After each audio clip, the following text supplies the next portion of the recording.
Hey guys, and welcome back to Friday with Born Again to Live. You ever feel like we should just start with stacking stones and then go from there? I mean, if you want to change things up, Eric, you are the disorderly guy. We haven't done disorder in Eric's chaos lately or that. It's Amy's chaos. It's your disorder, but we can just go normal. Yes, because you know what happens when I get my stuff out of place? I read from the wrong parts of the Bible. I got my stories mixed up. It happens sometimes. We've seen it. It's all good. Okay, Amy doesn't know what day we're on anyway, so I really don't. Okay, all right, but don't. It's your job to remember. Hey, has everyone's week been as crazy and chaotic as ours? Here's hoping not, but we love you guys. We really appreciate you joining us in this conversation. Yeah. And now we're back to the regular scheduled program of Gideon. Gideon, the reluctant warrior. Yeah, he is a reluctant warrior. That's a good word for him. I mean, so are you, Eric. You could be a reluctant warrior sometimes. And maybe it's humility. We have humility. We're scared. I ain't sure which. Yeah. Well, again, I don't think Gideon had a real clear knowledge of who God. He had heard, through. Yeah. He'd heard about his great works and his miracles, but I don't think Gideon had a real clear picture of who God was and what he was all about. So it's understandable that he just needs all this affirmation because we go through several times that he needs to be affirmed. So yeah, and we're going to get some more here. So okay. We are in Judges 6. I guess 36 is where we're going to start, right? Right. Yep. And this is kind of the story that everybody knows pretty well. It is the laying out of the fleece. And let's see. So we'd already had that first confirmation from the angel of the Lord, right? And so he's like, aha, this must really be God. So now in verse 36, it starts by saying, then Gideon said to God, if you will save Israel by my hand, as you have said, behold, I am laying a fleece of wool on the threshing floor. If there is dew on the fleece alone, and it is dry on all the ground, then I shall know that you will save Israel by my hand, as you have said. And it was so. When he rose early next morning and squeezed the fleece, he wrung enough dew from the fleece to fill a bowl with water. Then Gideon said to God, let not your anger burn against me. Let me speak just once more. Please let me test just once more with the fleece. Please let it be dry on the fleece only, and on all the ground let there be dew. And God did so that night, and it was dry on the fleece only, and on all the ground there was dew. I think anybody who deals with ministry or anything has been there and done that. Probably. Like, God, if it's really you, show me a sign. Yeah. Was that one a coincidence? Let me try one more time. Mm-hmm. And, I'm guilty of it. Like, Chris Montgomery has quoted me this a couple times, been like, oh, so you're laying out the fleece. And I'm like, yeah, unfortunately. Like, gotta make sure. But, I don't know. It's funny how Gideon kind of just like, all right, so I wrung out a whole bunch of water. It might have been a mistake. Let's try again. It could have been a fluke.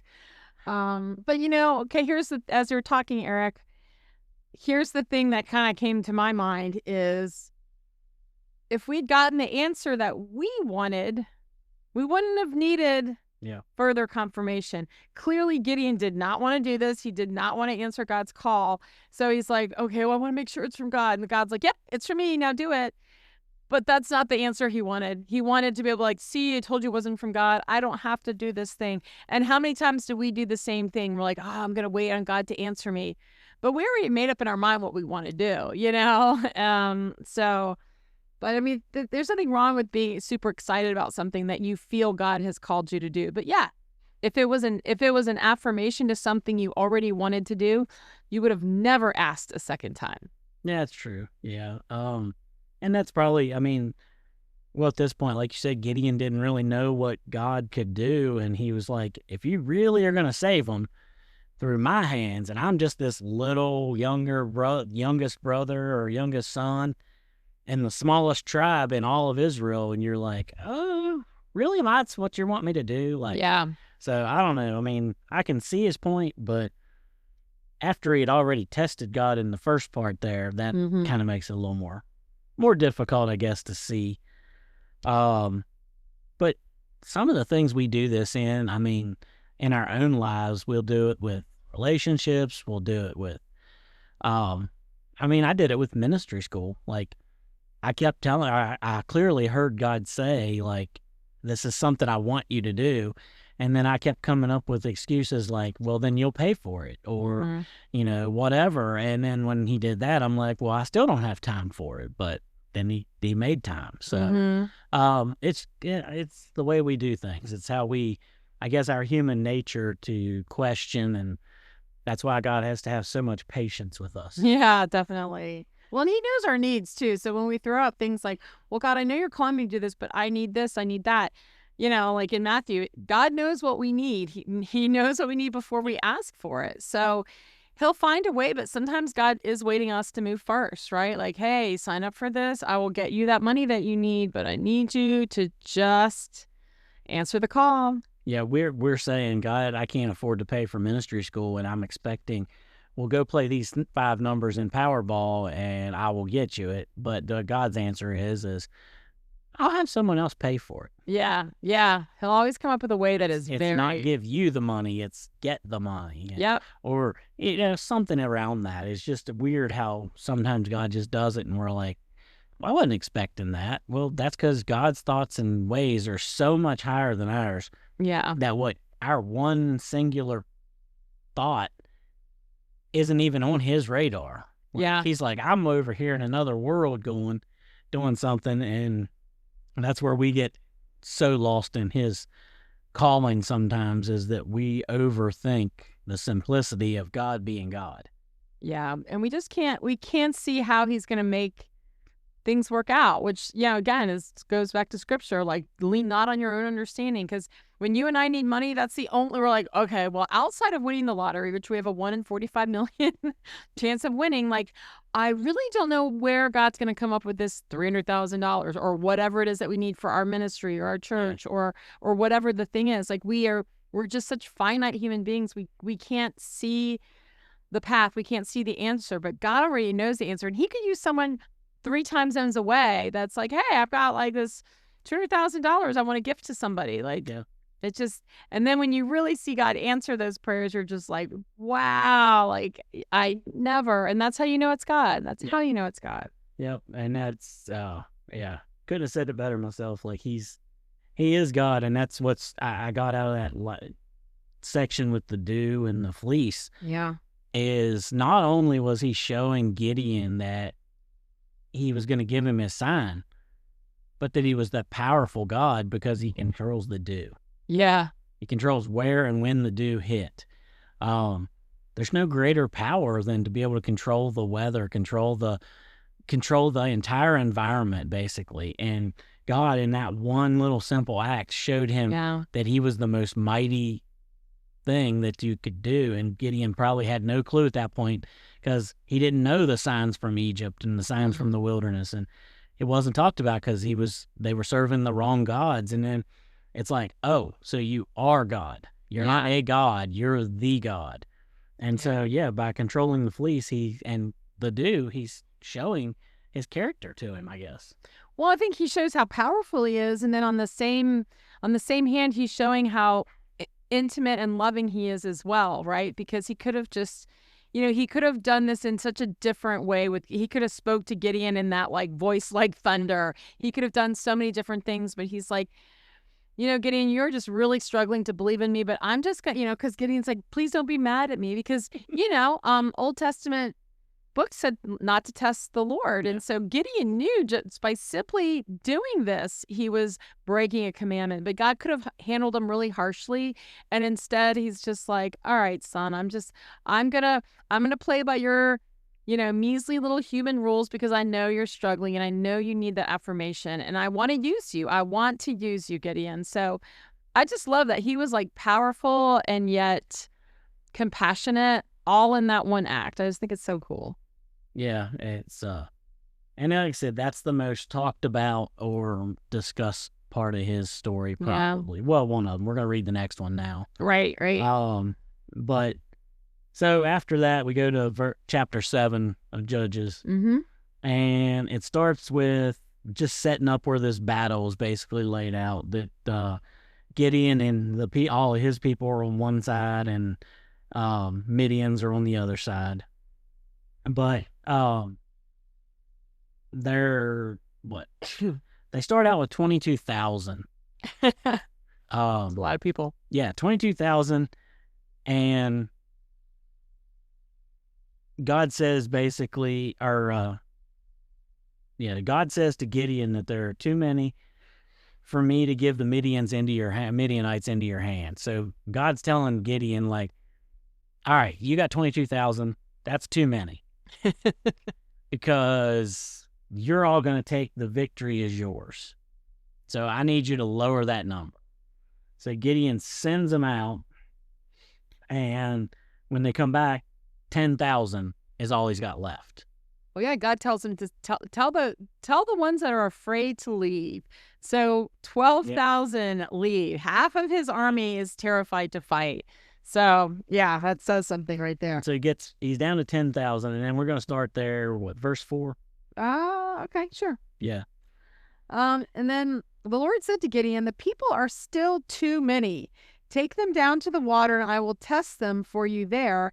And any of whom I say to you, this one shall go with you, shall go with you. And anyone whom I say, this one shall not go with you, shall not go."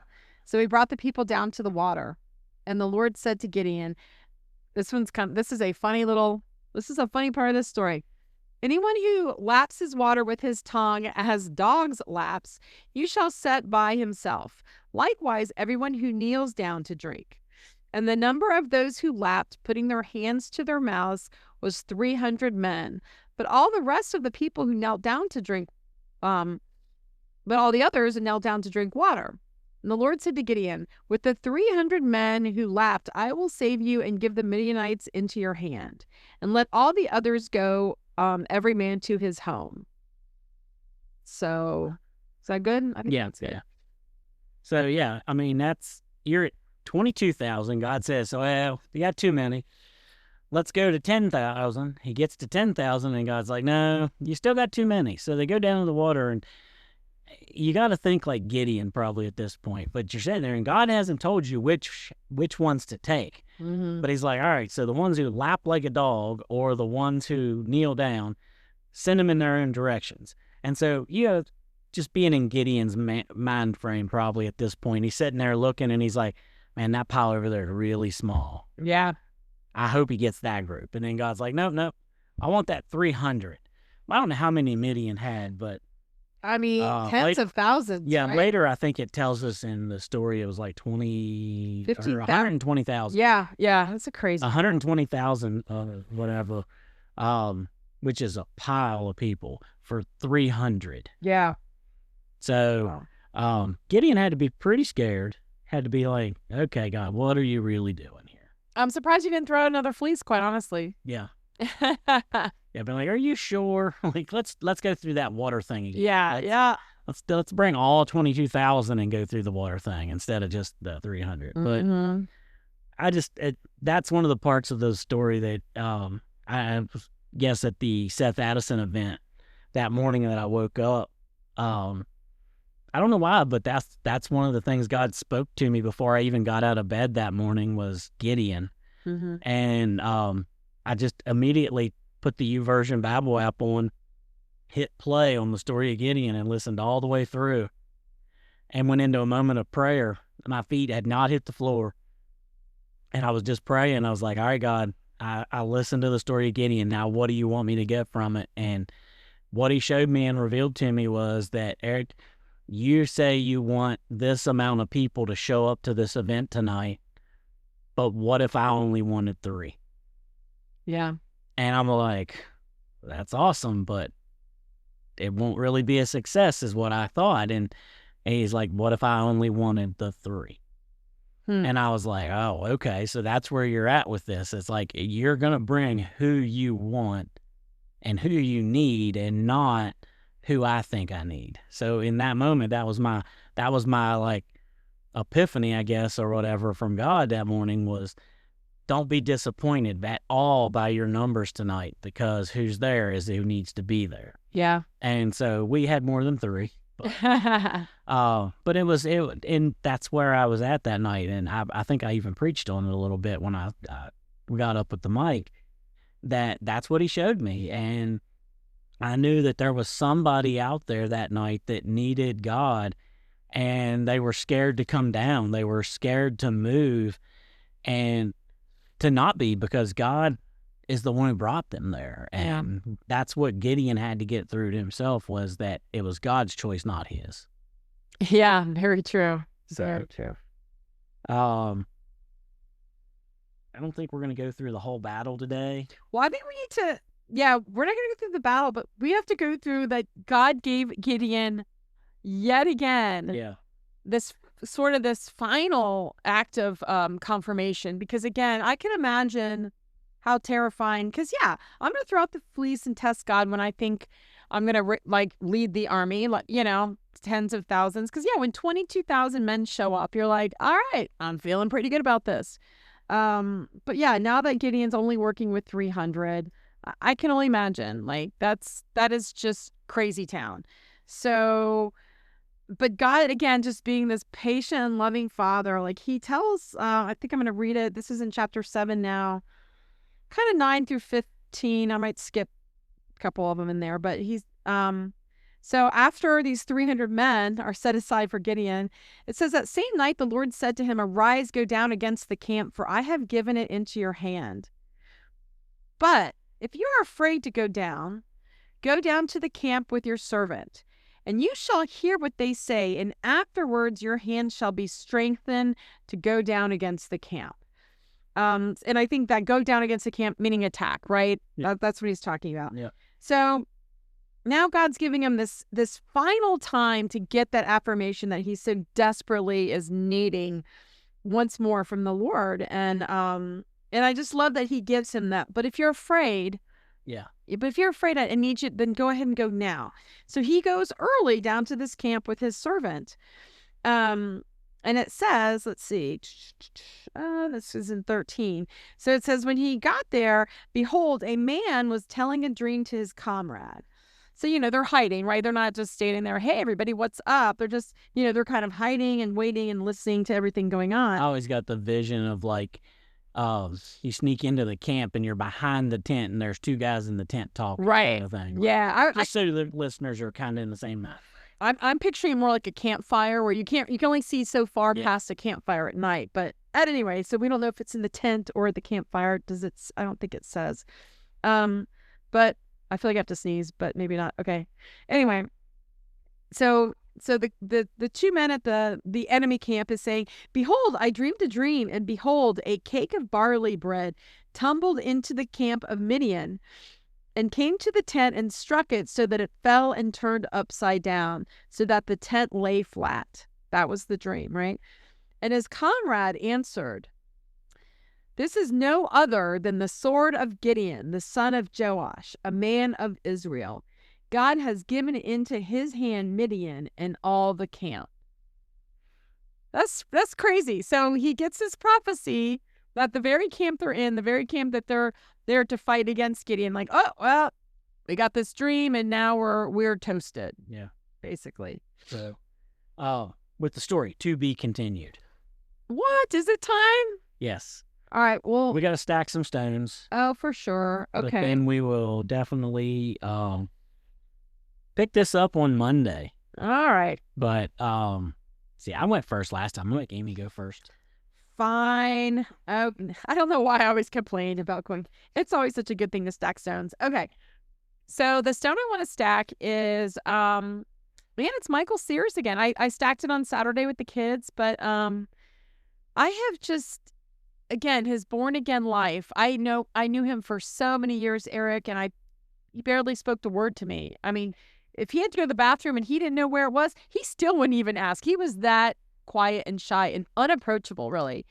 And I have just gotten to know him so much in the last 6 months. It's been amazing. It has been such a joy. He's so easy to talk to. He's so mature. He's so joyful. It's just been... It's like I just met this guy for the first time. It's amazing. And Brother Mike, I can't wait to see kind of where we go together in our just quest to do ministry. And God's going to take us different places, no doubt, but hopefully he and I get to work side by side at some capacity. But anyway, just recently we decided as a core team that we wanted to invite him to be like a worship leader. And so he's going to do the a little bit of time of worship prior to the crossover lesson. And I know he's already doing this at his church, but man, we're just so excited that he accepted kind of the calling, the leadership role, the position to do this. And, he's going to be a teen amongst his peers leading worship. And that's what Big Blue is all about. Like, that's what we want to see. And so I am so grateful for what God is doing in Michael's life. That is a big stone. That's a boulder, really, but I'm stacking it today. That's a good one. Yeah, he's stepped up, and I love it. It's going to be awesome to have him doing it. I usually was doing that kind of thing, and now I'm glad that he's gonna take the reins, and maybe he'll play Take the Reins. Oh, I hope so. I love that song. All right, so my stone is going to be one of almost sadness for me. Oh God. I have been a volunteer coach in Little League for 20 years almost. Shut the front door. Well, it'll be 18. No. It'd be a little less. It'd be about 15 years. Okay. About 15 years. Either way, that's a lot. I have coached Little League, softball, baseball. 1 year I even volunteered to coach a little bit of basketball, and I don't even like basketball. And then I've coached soccer for the last, Kipton would have been 4 when he started. Wow. So 10 years of almost soccer now. And the first year I coached soccer, I actually got some teens who were Big Blue teens to teach me how to coach soccer and what soccer was, because I didn't. When I used YouTube and the kids to coach my first season of soccer. And this coming week will be my last official soccer game. I do have one tournament left, and our goal is to win the last tournament I ever coach in, but in true fashion of Eric and Kipton life, we never win the last one, so I'm embarking on it. I just hope we get a couple more wins. But no, it's been awesome. I love coaching, and I've already got people begging me to come back. But it's one of those, like, I think God's called me to do enough, and I might just back off the coaching end. So as much as it's fun, as of right now, I think the end of the Eric Miller coaching days are there. So, well, you're going to be coaching people just in a different way. That's right. But my stone is the fact that I have got to do it for this long. Yeah. And honestly, I've poured life into a lot of kids. And I still have kids that are probably high school seniors at this point that still call me coach. Aw. I had a kid who graduated, and he called me coach up until the day he graduated with my stepdaughter. It was amazing because he would call me coach, and I'm like, you were 5 when I coached. Like, you graduated. You're 18. You don't have to call me coach anymore, but you did. So it was kind of cool. That's so cool. That is a bittersweet stone, though, Eric. It is. It's kind of hard to give it up and then think that now I'm just a parent, not coach. Aww. So I've done a lot of coaching, but at the same time, I'm going to be a lot of cheering. So. Well, listeners, we hope you are stacking a stone with us. We hope that you're just giving God all the glory for the good things that he is doing in your life, and just for the foundation that he is building in your born-again life. So we love you, and we can't wait to talk to you again on Monday. All right. Happy weekend. Bye.